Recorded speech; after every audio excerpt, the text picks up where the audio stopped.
Welcome to Fireside Yankees. My name is Alex, my co-host here, Nick Nielsen, on your favorite Yankee channel. And today we're talking about Aaron Hicks, your least favorite Yankee player. So Aaron Hicks, 4 for his last 41. The dude was basically a walking out today against Baltimore. He struck out in two major situations, one of them bases loaded. The guy just can't hit the baseball. He knows the curveball's coming, just can't hit the freaking baseball. It's really starting to piss me off. And you know what else pissed me off? Freaking Nick over here getting a fresh, clean shave and didn't even say anything about it. It's unbelievable. I had to go with the Yankees policy. I mean, you're not allowed to have facial hair. So I decided that I'm going to adhere to those rules. But no, I thought it was time to get rid of the scruff, shaggy look from Scooby-Doo and go with the Tommy Shelby clean cut look. So we're feeling good. You look good, you feel good. Unless you're Aaron Hicks, in which you don't look good and you clearly don't feel good at the plate. It has been ugly, to say the least. May as a whole has been ugly, to say the least. Like, people forget, Aaron Hicks had a really good April. He bet 306 in April. Like, this is what I was like, this is good. You're not trying to swing for the fences. You're walking a lot, and you're making soft contact at times, but good contact. Like, this is what we want. And then, like, 3 weeks go by, and now it's just, he is a literal black hole of an out. Like, there is no way to get him on base, it seems, right now. He's still walking a little bit, but he even then, like, what'd you say? His last 4 for his last 43, and I think he only has 7 or 8 walks in that, which is a good amount, don't get me wrong. But when you're only getting singles and 1 double, like, that double was crazy too. It was down the line, RBI double. That was one of his biggest hits, and like one of the only hits he's had in the month. So it gets to a point where it's like, I understand letting him work things out. He is walking a lot. That's great. That's awesome. I love it when players have plate discipline because that's the hardest thing to teach. But when you're only a one-tool player and the only tool is plate discipline, it becomes painful to watch. Like, his defense isn't even that great anymore. The dude was just he just jogs. Yeah, he's unreal. Casually played a fly ball, allowing a runner to advance, and then it's like, what is going on, Aaron? Like, there's something going on with him, and I don't know what it is. Like I don't know, man. I mean, look, when you are playing as bad as him, you're in danger of losing your job. And to be quite frank, he should have already lost his job because the guy is hitting below 0.090 on the season. This month over, let's see, 1, 2, 3, 4, 5, 6, 7, 8, 9, 10, 11, 12, 13, 14, 15 games. He has 4 hits. That is simply unacceptable over, 48 at bats, right? It's terrible. That's terrible. Like, as Chuck would say, absolutely terrible. Charles Barkley, for all my basketball fans out there. But that's the thing. Like, it's not like, and it's also not like he's getting unlucky. Like, his WOBA is 280, which is basically what it was last year. So it's kind of in line with how he plays. So it's not like he's getting super unlucky, and he's not hitting the ball very hard. Like, his average exit velocity is the same as like Raimel Tapia's. So it's like, well, we can't be doing that and expect to hit the ball and like get on base. And then his like hard hit percentage is really low as well. He's like bottom 7, bottom 8 in baseball in hard hit percentage. He's not barreling anything. He's a bad player, dude. That's what I'm saying. It's like, he's a bad player. I've defended Hicks for as long as I've worked with Empire Sports Media. Like, some of my earliest articles I've done were on Aaron Hicks and why he's so valuable as a player. A switch-handed bat that can play good defense and walk. And now it's literally just a switch-handed bat that can walk. Like, he's walking 17% of the time. But he's striking out more, and he's not making good contact, and he's not seeing the baseball at all. He's not a great base runner either. No, so like he's walking making mistakes left, right, and center. Yeah, you can't have a center fielder performing at this low level, dude. He's in the 9th percentile in hard hit rate. He's in the 8th percentile in slugging. He's in the 28th percentile in max exit velocity, 27th in average exit velocity, 2%, 2nd percentile in barrel percentage, and his chase rate is in the 95th percent. The guy literally just can't hit. 2nd percentile in barrel rate. Dude, the guy can't hit straight up. He just can't freaking hit. Thing. There are no redeeming underlying peripherals. It's just the dude bad. All the guy can do is legit, not the metric walk, is literally physically walk. He walks to fly balls. He walks to first base. He walks to second base. He doesn't do any running. You know, every now and then you'll see him. He's injured. The injuries have just rocked him to his core. The wrist injury ruined his power, and that really messed with his torque. But then it's like, you look at it, and like you said, his chase percentage is higher than it's ever been. He's not barreling anything up. And this month, so last month, he struck out 17% of the time, which is, for walking roughly the same. That's awesome. This month, he's striking 28%, striking out 28% of the time. So it's like in 15 games this month, he's striking out basically a third of the time and then walking the other 16, 17% still. So that right there is half of his outcomes. He's basically turning into Joey Gallo, but he doesn't hit the ball hard. So when he hits it, it's an out. When Joey Gallo hits it a lot of the time, it's like, damn, you ripped that and that's an out. Or, hey, look, Joey Gallo's getting hot. With Aaron Hicks, it's just repeated bad baseball. And I don't like to say it because I don't want to bash on Aaron Hicks because he has been good for us. Like Aaron Hicks from, I believe, 2017 to 2019 was a very good baseball player for the New York Yankees. And now it's just like the injuries have clearly rattled him. His wrist is completely messed up. He can't play defense anymore, like effectively in center field.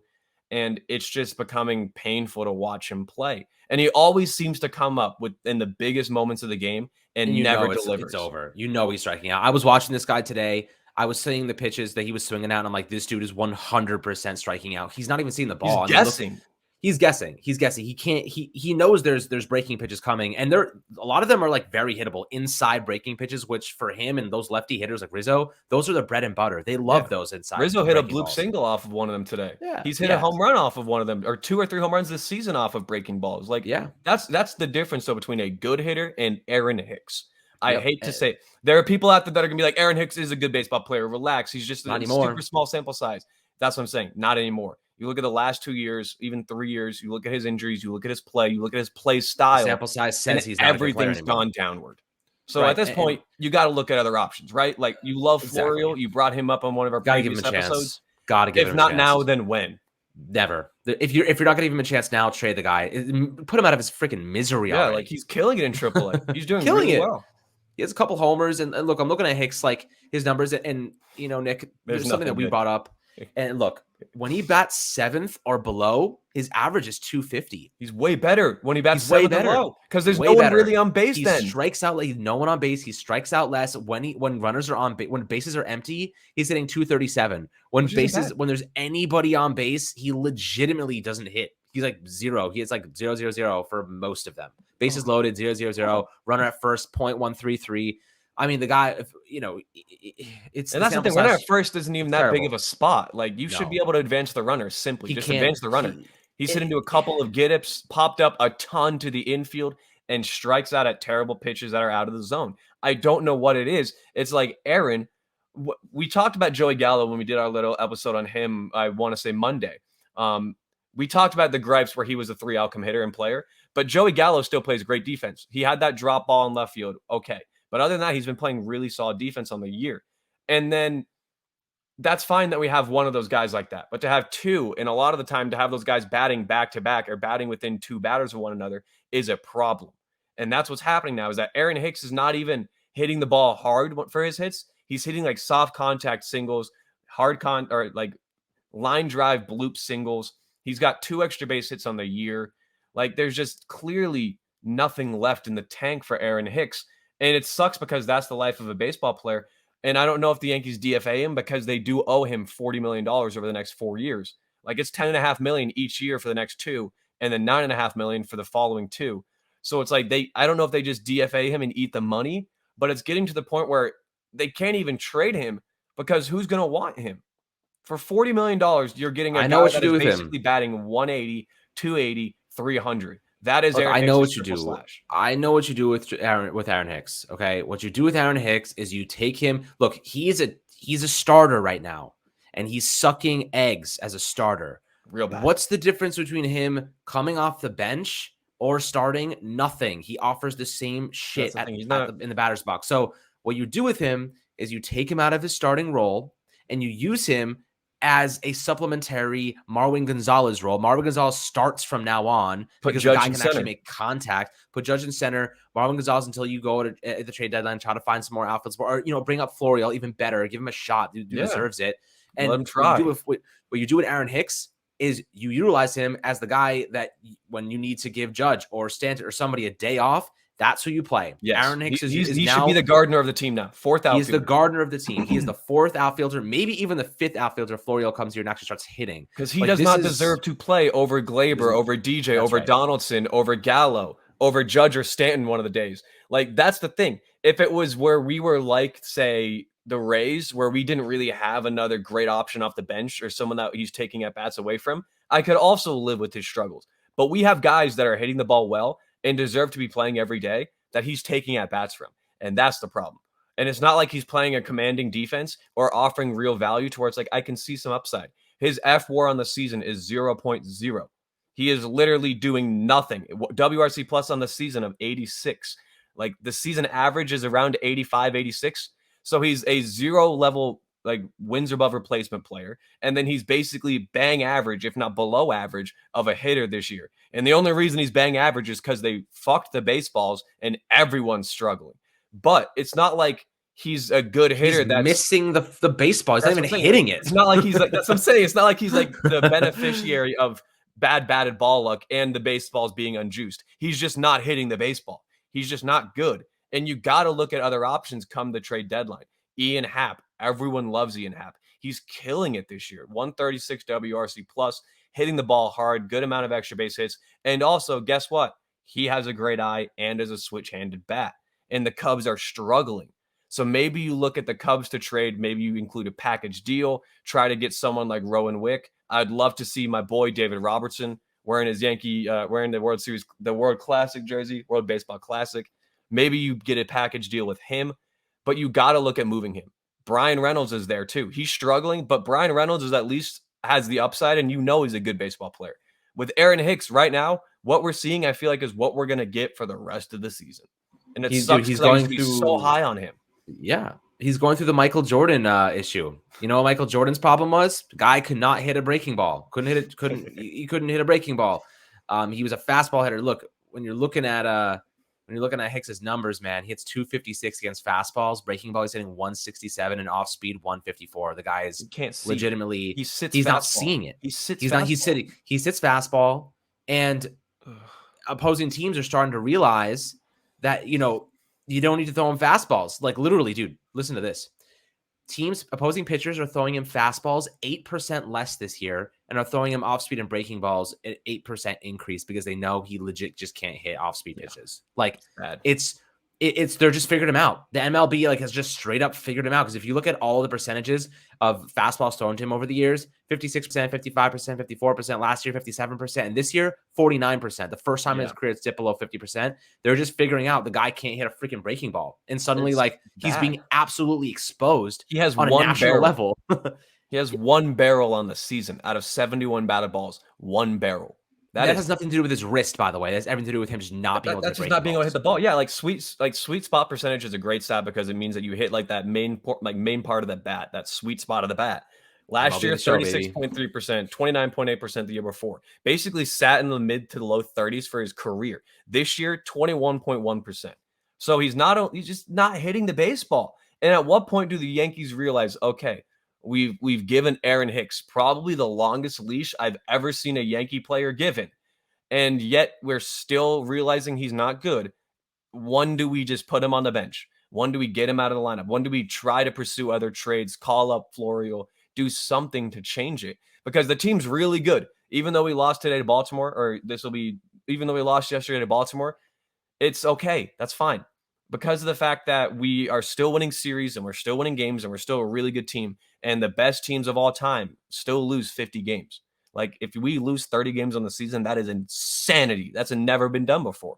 So it's okay to lose games. It just sucks to lose games that you know you could win. And that's how yesterday's game was. Like Aaron Hicks, every time he came up was an automatic out.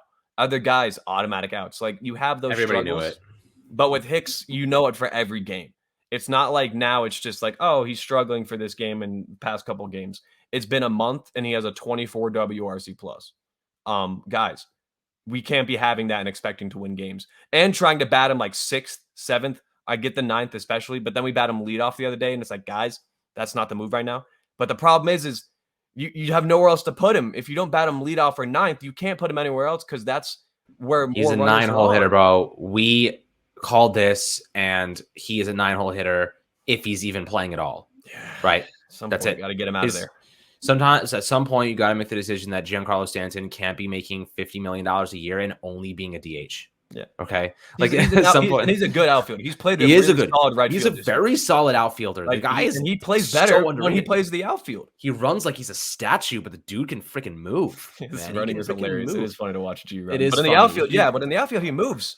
It's crazy. It's man. It's like when he I've seen actually him hits the dive ball, before. he doesn't want to move. But in the outfield, when the ball's hit toward him, he's like, "Shit, I gotta move." Whereas in Hicks, both sides, I don't want to move.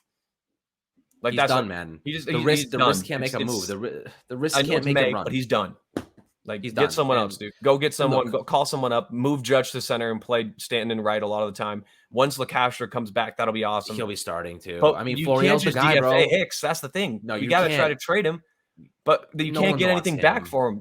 It's this black hole right now to where you put him on the bench and he's going to get mad that he's a bench player making $40 million. Who cares, bro? He sucks. So it's like, what do you do with him? There's nothing else to do with him. He's the only option right now is to be a fourth outfield. He's a water boy at this point. Look, Estevan Florial's hitting .266, 4 homers, 15 runs, 11 RBIs, 29% strikeout rate, but that's pretty much on par with how he always does. That's how he always does. Yeah, 12.1% walk rate. Dude, the guy's getting some walks. He's actually hitting the ball. He can see the ball. Yeah, and he hits the ball. Might as well hard. put a freaking eye patch on him. And he runs fast. Florial has athletic. That five-tool player. That's what I'm saying. Give him a chance, man. He's one tool right now. He used to be, in my opinion, a 3-tool player. Now he's a 1-tool player. Like Aaron Hicks used to have good defense. That's the other thing. Everyone's like, send Aaron Hicks to the PGA Tour. Like that's fine by me at this point. I used to defend it, but now I'm just to the point of it's been game after game after game. It's not like he's in a slump. It's like this has been happening for 3 years now. He's not good now. Like people, we've been talking about this for 3 years, and now it's like out of the lineup, injuries. Dude. He needs to get out of the lineup. He's hurting the team. We lost today, not just because of Aaron Hicks, because we made mistakes all around the board, but mainly because of Aaron Hicks in big spots. Yeah. I mean, look, there's 2 guys that you had in mind as potential replacements, aside from Estevan Florial. You had Brian Reynolds as a guy. And then he's hitting .214 this year, 11.8 walk percentage, 4 homers, 6 RBIs. He's played in 34 games. Yeah. Last year he was a stud. Really good. Over really 300, 24 homers. Look, Pittsburgh and the Yankees have a really good relationship. Brian Cashman executes deals with them all the time. So when you're looking at this is a prospective trade, I could totally see it making sense. Maybe you get in 2026 as well. Oh, 2026. He's a free agent in 2026, arbitration eligible 2024. He's only making 3 years of control, essentially. He's only making $6 million. This, in my opinion, would be a great move for the Yankees. The question is, what the hell does Pittsburgh want for him? Hopefully nothing, but they'll probably want more than I imagine you'd want to give prospects. Up. That's the thing. We look for Ian Happ's a cheaper player to get than give him Florial. Screw it. Sure. If Florial's never going to play, give him Florial. At this point, why are we wasting him away? He's 24 now. Like, come on, guys. We got to make a decision here. Never. So I don't know. Absolutely. Lots of decisions for the Yankees to make here in the outfield, especially with Gallo. But Gallo recently has been doing better, and he's turned a corner, it seems, over the past month. So that's good. And he's not a black hole. Like Gallo, in terms of left field value, is still a top 5 valued left fielder in the past 4 years in baseball. Like he's really, really good. Hicks, it's just bad all around the board. Like you walk, that's it. I'm fine. I love walking because plate discipline is huge and it's definitely undervalued. But when you can't hit the baseball and when you strike out a lot on pitches you shouldn't be striking out on, those walks become less and less and less appealing. Yeah, man. I mean, Aaron Hicks definitely, his contract's a little bit annoying. 7 years, $70 million. Obviously, that is done in 2025 with the 2026 club option. He's making a ton of money, too much money. They're on the hook for 2 more years automatically. You got because 4 more, then we have the option. Shoot, it's 2022. Yeah, we have Aaron Hicks for 4 more years. That's why we can't DFA as much as we want to. So shite. You got to find. They got to find a way to get him, package him in a deal. Just as a money, like they're gonna have to give up they're gonna have to go to Pittsburgh and say, hey, we're gonna give you something worth more than Brian Reynolds just so that you take on this dude's contract for us. Someone. That's what they're gonna have to do. I don't really care who it is at this point. Like if it's them, great. If it's even if the Guardians end up struggling, we could look at the Royals for Benintendi. Like that'd be pretty cool. He's been hitting the ball really well. So like there are so many options out there now that it's like, okay, Hicks, you're literally at the very end of your rope. Like you have maybe 1 more week of bad baseball before you're kind of getting shut down, sent on the Phantom IL. Yeah, it's not looking good, guys. But Let us know what you think about Aaron Hicks in the comments below on YouTube. Very curious to hear your thoughts. I imagine most will be negative, but hope you got some good information from this, some ideas about what the Yankees could do. I'm in Team Florial right now, giving him a shot.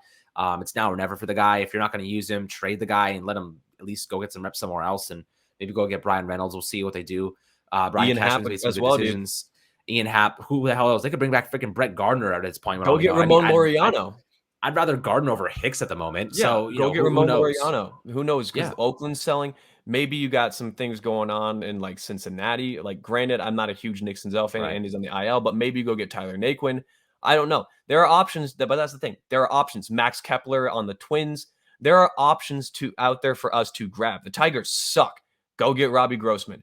Look at this. I'm literally naming names off the top of my head. All of these guys would be far better baseball players. Cashman's going to do it, man. He's going to go and find one of those guys. He's going to. Like, I know bullpen's a need because we have some struggles a little bit there in the back end with Aroldis, and today they imploded. But that happens. It's natural. It's okay, but man.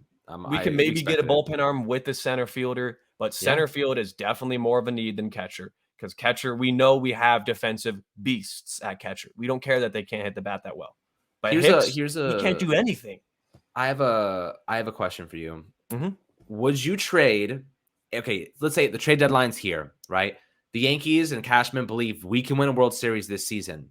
Would you sell one of your top prospects? Not Volpe or Dominguez, but would you sell Peraza or Cabrera with the intention that you're going to get players back who are going to help you win a World Series this year? Would you cash in one for a World Series? Absolutely. And the other thing is like, especially at the deadline, you can find diamonds in the rough and not give up too much. Look at what the Braves did last year. True. They got Rosario and Soler for literal mid-tier prospects, and Soler ended up winning World Series MVP and signing a contract, and Rosario became a fan favorite.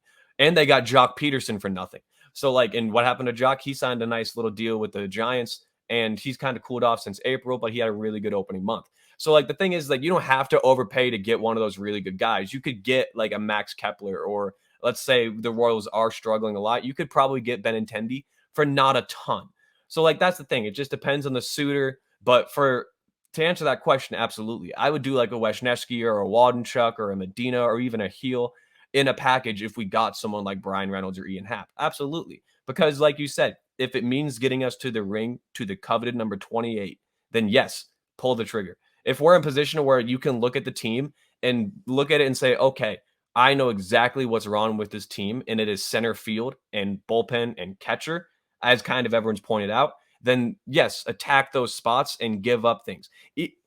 Even if it means if we give up, say, Peraza or Volpe even, because I do think that they're kind of on the same level, in my opinion. I know that a lot of people may disagree, but I think Peraza and Volpe are kind of on the same level. So if we gave up one of them for an elite center fielder, I wouldn't be mad at all. Even an elite corner outfielder that can play center, I wouldn't be mad at all. You got to realize that a lot of these prospects don't pan out. And to get a guy that's already established as an MLB star in a big position of need is something that we should absolutely look on pursuing. Yep. I think that is absolutely valid. I'm very curious to see what they do.